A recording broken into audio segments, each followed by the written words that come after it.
Bienvenue dans le podcast Anecdotes de voilées, un podcast où les femmes voilées nous partagent leurs petites histoires du quotidien. Chaque épisode met en lumière des récits parfois drôles, parfois émouvants, mais aussi de grands moments de solitude. Nos invités racontent leurs anecdotes du quotidien liées au voile.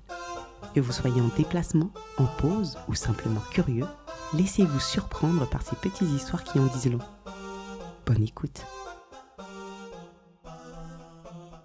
On va dire l'islamophobie dans le milieu de l'enseignement supérieur est très réelle et je l'ai ensuite vécu quand j'ai voulu chercher un stage de fin d'études.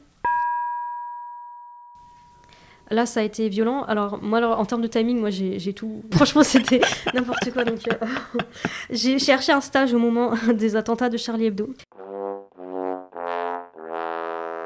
Et après, j'ai cherché un emploi au moment des attentats du Bataclan. Ah mais laisse tomber. Je me rappelle du coup quand je cherchais un stage, il y avait beaucoup de forums de recrutement pour les étudiants en fin d'année qui devaient chercher leur stage de fin d'études ou leur premier emploi pour certains qui avaient déjà terminé leur stage. Et donc il y avait plein d'entreprises qui venaient recruter.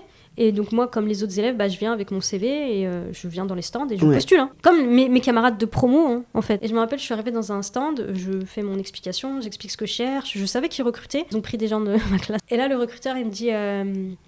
Bon, attendez, je vais vous arrêter quand même là parce que votre voile là, c'est quoi le truc en fait vous le gardez, vous l'enlevez, c'est quoi le délire? C'était choquant, je lui ai dit je le garde. Il dit non mais vous déconnez, hein. Dans le domaine dans lequel on est, même mettre une cravate rouge ça passe pas, alors votre voile vous trouverez jamais. C'était un cabinet de conseil. Il m'a dit vous serez jamais consultante et du coup vous avez de la chance de tomber sur moi parce que moi je vous le dis en fait. Ce que font les autres stands ils vous l'ont pas dit mais ils ont jeté votre CV à la poubelle. Du coup, je vous laisse le choix. Je fais quoi de votre CV? Je mets une croix dessus, je le déchire ou je le jette à la poubelle? De but en blanc comme ça. Il m'a enchaîné comme ça. Je me disais, j'ai un bon diplôme, pourquoi je ne le trouverais pas? J'avais des exemples aussi de certaines élèves des années précédentes qui réussi à trouver. Et d'autres qui avaient galéré m'avaient prévenu, m'avaient dit, ça sera dur. Et du coup, je lui ai dit à ce recruteur, non, rendez-moi mon CV en fait. Et je suis partie et c'était juste très choquant. C'était très humiliant en fait.